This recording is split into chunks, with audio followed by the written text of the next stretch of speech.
بسم اللہ الرحمن الرحیم۔ قصص الانبیاء بھاگ 9۔ اس مرحلے پر پہنچ کر حضرت ابراہیم علیہ السلام کی جد و جہد کا معاملہ ختم ہو گیا، اور اب دلیلوں کی طاقت کے مقابلے میں مادی طاقت و سطوت نے مظاہرہ شروع کر دیا۔ باپ اس کا دشمن، لوگ اس کے مخالف، وقت کا بادشاہ اسے پریشان کرنے کو تیار، ایک ہستی اور چاروں اور سے مخالفت کی آواز، دشمنی کے نعرے اور نفرت و حقارت کے ساتھ کا بدلہ اور خوفناک سزا کے ارادے۔ ایسے وقت میں اس کی مدد کون کرے اور اس کی حمایت کا سامان کیسے جٹے؟ مگر حضرت ابراہیم علیہ السلام کو نہ اس کی پرواہ تھی اور نہ اس کا ڈر۔ وہ اسی طرح بے خوف و خطر اور ملامت کرنے والوں کی ملامت سے بے نیاز حق کے اعلان میں مست اور رشد و ہدایت کی دعوت میں لگے ہوئے تھے۔ البتہ ایسے نازک وقت میں جب تمام مادی سہارے ختم، دنیاوی اسباب ناپید اور حمایت و نصرت کے ظاہری اسباب مفقود ہو چکے تھے، حضرت ابراہیم علیہ السلام کو اس وقت بھی ایک ایسا بڑا زبردست سہارا موجود تھا جس کو تمام سہاروں کا سہارا اور تمام مددوں کا مدد کرنے والا کہا جاتا ہے، اور وہ ایک اللہ کا سہارا تھا۔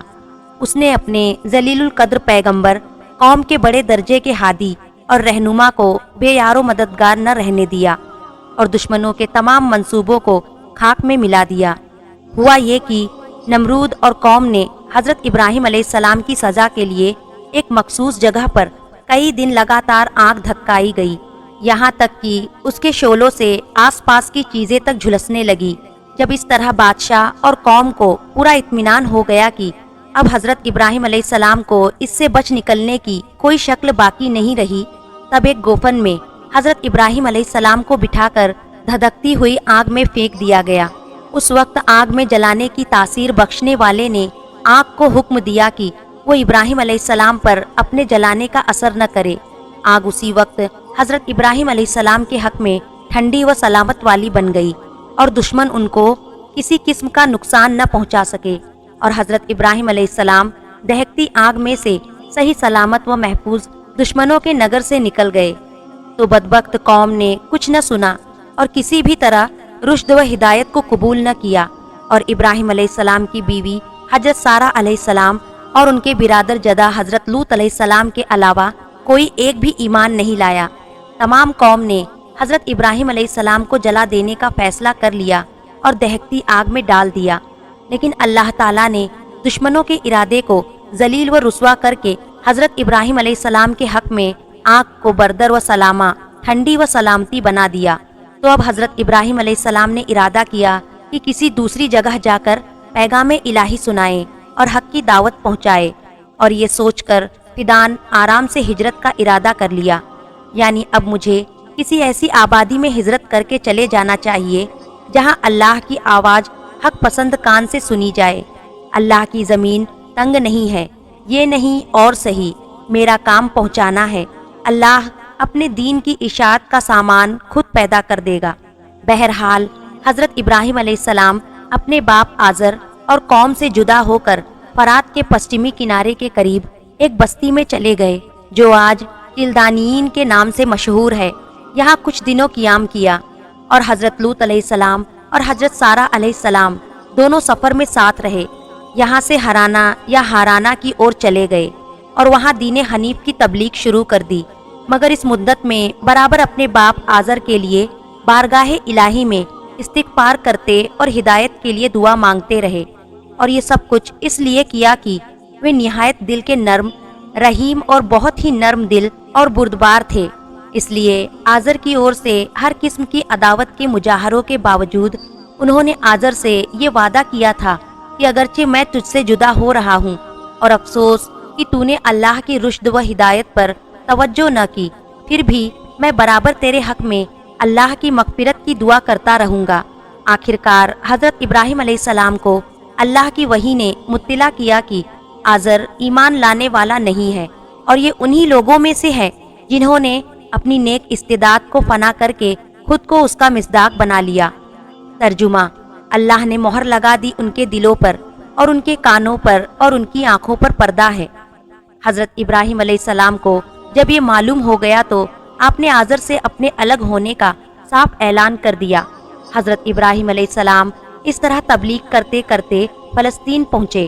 اس سفر میں بھی ان کے ساتھ حضرت سارہ علیہ السلام، حضرت لوط علیہ السلام اور لوط کی بیوی تھی۔ حضرت ابراہیم علیہ السلام فلسطین کے پشچمی حصے میں ٹھہرے۔ اس زمانے میں یہ علاقہ کنانیوں کے اقتدار میں تھا۔ پھر قریب ہی شکم میں چلے گئے اور وہاں کچھ دنوں ٹھہرے رہے۔ اس کے بعد یہاں بھی زیادہ دنوں قیام نہیں فرمایا اور مغرب کی طرف ہی بڑھتے چلے گئے، یہاں تک کہ مصر تک جا پہنچے۔ حدیث کی کتابوں میں حضرت ابراہیم علیہ السلام کے تعلق سے اس طرح کہا گیا ہے کہ نہیں جھوٹ بولا کبھی ہرگز ابراہیم علیہ السلام نے، مگر 3 جھوٹ۔ بخاری شریف۔ تفصیل یہ ہے: پہلا، حضرت ابراہیم علیہ السلام کی طبیعت کی خرابی۔ حضرت ابراہیم علیہ السلام کے واقعوں میں قرآن نے اس میلے کی پر جبکہ ابراہیم علیہ السلام اور قوم کے کچھ لوگوں کے درمیان کے لیے بات چیت ہو رہی تھی، ابراہیم علیہ السلام کا قول نقل کیا ہے۔ قال انی سقیم، ابراہیم علیہ السلام نے فرمایا میں بیمار ہوں۔ اس جملے سے ایک خالی ذہن انسان ایک لمحے کے لیے بھی یہ نہیں سوچ سکتا کہ اس میں جھوٹ کا بھی حصہ ہو سکتا ہے، کیونکہ اس میں ذکر طبیعت کی علالت کا ہے جس کو ابراہیم علیہ السلام ہی خوب جان سکتے ہیں۔ اس میں دوسرے کو خام خواہی شک اور تردد کا کون سا موقع ہے؟ یہاں تک کہ اگر ایک آدمی ظاہری نگاہوں میں تندرست نظر آتا ہو تب بھی ضروری نہیں کہ وہ واقعی تندرست ہو سکتا ہے اس کا مزاج کسی وجہ سے اعتدال کی حد پر نہ ہو اور ایسی تکلیف میں پڑا ہو جس کا اظہار کیے بغیر دوسرا اس کو نہ سمجھ سکے۔ دوسرا، بتوں کی توڑ پھوڑ۔ بتوں کی توڑ پھوڑ کے سلسلے میں جب ابراہیم علیہ السلام سے معلوم کیا گیا تو حضرت ابراہیم علیہ السلام کا جواب اس طرح نقل کیا گیا ہے۔ ترجمہ: ابراہیم علیہ السلام نے کہا بلکہ ان میں سے سب سے بڑے بت نے کیا ہے، بس ان سے پوچھو اگر یہ بول سکتے ہیں۔ اس جواب میں جھوٹ کی ملاوٹ اس لیے نہیں ہو سکتی کہ 2 الگ الگ خیال والے انسانوں میں اگر مناظرہ اور خیالات کے تبادل کی نوبت آ جاتی ہے تو معمولی حرف کی آگاہی رکھنے والا بھی اس حقیقت کو جانتا ہے کہ اپنے دشمن کو اس کی غلطی پر متنبہ کرنے اور لاجواب کر دینے کا بہترین طریقہ یہ ہے کہ اس کی مانی ہوئی باتوں میں سے کسی مانے ہوئے عقیدے کو صحیح فرض کر کے اس طرح اس کا استعمال کرے کہ اس کا پھل اور نتیجہ دشمن کے خلاف اور اپنے موافق ظاہر ہو۔ ابراہیم علیہ السلام نے یہی کیا۔ ان کی قوم کا یہ عقیدہ تھا کہ ان کے دیوتا سب کچھ سنتے اور ہماری مرادوں کو پورا کرتے ہیں۔ وہ اپنے پجاریوں اور اپنے سے عقیدت رکھنے والوں سے خوش اور اپنے دشمنوں اور مخالفوں سے زبردست بدلہ لیتے ہیں۔ ابراہیم علیہ السلام نے جب ان دیوتاؤں کو توڑ پھوڑ ڈالا تو بڑے بت کو چھوڑ دیا۔ آخر جب پوچھ گچھ کی نوبت آئی تو انہوں نے مناظرے کا وہی طریقہ اختیار کیا جس کا ذکر ہو چکا ہے۔ نتیجہ یہ نکلا کہ کاہنوں، پجاریوں اور ساری قوم کو یہ ماننا پڑا کہ ہم ہی غلطی پر ہیں اور بتوں میں بولنے کی طاقت نہیں ہے۔ اپنی طبیعت کی خرابی اور بتوں کی توڑ پھوڑ سے متعلق جملوں میں ایک بات بھی ایسی نہیں ہے جس کو حقیقت میں یا صورت شکل کے اعتبار سے جھوٹ کہا جا سکے۔ تیسرا، حضرت سارہ علیہ السلام سے متعلق حضرت ابراہیم علیہ السلام کا بیان۔ تیسری بات حضرت ابو ہریرہ رضی اللہ تعالی عنہ کی حدیث سے متعلق ہے جس میں ذکر کیا گیا ہے کہ ابراہیم علیہ السلام کا جب مصر سے گزر ہوا تو انہوں نے مصر پہنچنے سے پہلے اپنی پاک بیوی حضرت سارہ سے یہ فرمایا کہ یہاں کا بادشاہ جابر و ظالم ہے، اگر کسی حسین عورت کو دیکھتا ہے تو اس کو زبردستی چھین لیتا ہے اور اس کے ساتھی مرد کو اگر وہ عورت کا شوہر ہے تو اس کو قتل کر ڈالتا ہے، اور کوئی دوسرا عزیز ہے تو اس سے کوئی چھیڑخانی نہیں کرتا۔ اس زمین پر میرے اور تمہارے علاوہ دوسرا کوئی مسلمان نہیں ہے، اس لیے تم اس سے کہہ دینا کہ یہ میرا بھائی ہے۔ چنانچہ ایسا ہی ہوا، اور جب رات میں اس نے برا ارادہ کیا تو اس کا ہاتھ شل ہو کر رہ گیا اور وہ کسی طرح حضرت سارہ کو ہاتھ نہ لگا سکا۔ یہ دیکھ کر اس نے حضرت سارہ سے کہا اپنے اللہ سے دعا کر کہ میرا ہاتھ درست ہو جائے تو میں تجھ کو رہا کر دوں گا۔ سارہ نے دعا کی مگر اس نے پھر برا ارادہ کیا، دوبارہ اس کا ہاتھ شل ہو گیا۔ تیسری بار پھر یہی تمام قصہ پیش آیا، تب اس نے کہا کہ معلوم ہوتا ہے یہ جن ہے، انسان نہیں ہے، اس کو میرے پاس سے لے جاؤ، اور ساتھ ہی ہاجرہ کو حوالہ کر کے کہا کہ اس کو بھی اپنے ساتھ لے جا، میں نے تیرے حوالے کیا۔ جب سارہ ہاجرہ کو ساتھ لے کر حضرت ابراہیم علیہ السلام کے پاس آئی تو انہوں نے حال معلوم کیا اور سارہ علیہ السلام نے مبارکباد دی اور کہا شکر ہے اللہ عز و جل کا کہ اس نے ہم کو اس فاسق و فاجر سے نجات دی اور آپ کے لیے ایک خادم خدمت کرنے والا اور ساتھ کر دیا۔ حضرت ابراہیم علیہ السلام اپنی بیوی سارہ اور اپنے بھتیجے حضرت لوط علیہ السلام کے ساتھ مصر تشریف لے گئے۔ یہ وہ زمانہ ہے کہ جبکہ مصر کی حکومت ایسے خاندان کے ہاتھ میں تھی جو سامی قوم سے تعلق رکھتا تھا اور اس طرح حضرت ابراہیم علیہ السلام سے نسبی سلسلے میں وابستہ تھا۔ یہاں پہنچ کر ابراہیم علیہ السلام اور مصر کے فرعون کے درمیان ضرور کوئی ایسا واقعہ پیش آیا جس سے اسے یقین ہو گیا کہ ابراہیم علیہ السلام اور اس کا خاندان خدا کا مقبول اور برگزیدہ خاندان ہے۔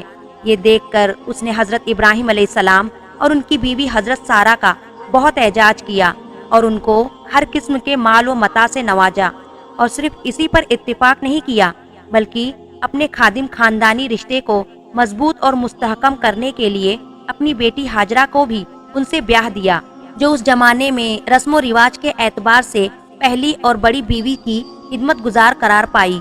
چنانچہ یہودیوں کی اعتبار والی روایت کے مطابق حضرت ہاجرہ شاہ مصر فرعون کی بیٹی تھی، لونڈی اور باندی نہیں تھی۔ تورات کا ایک اعتبار والا مفسر بھی سلولو اسحاق کتاب پیدائش باب 16 آیت 1 کی تفسیر میں لکھتے ہیں، جب اس نے سارہ کی وجہ سے کراماتوں کو دیکھا تو کہا میری بیٹی کا اس گھر میں لونڈی ہو کر رہنا دوسرے گھر میں ملکہ ہو کر رہنے سے بہتر ہے۔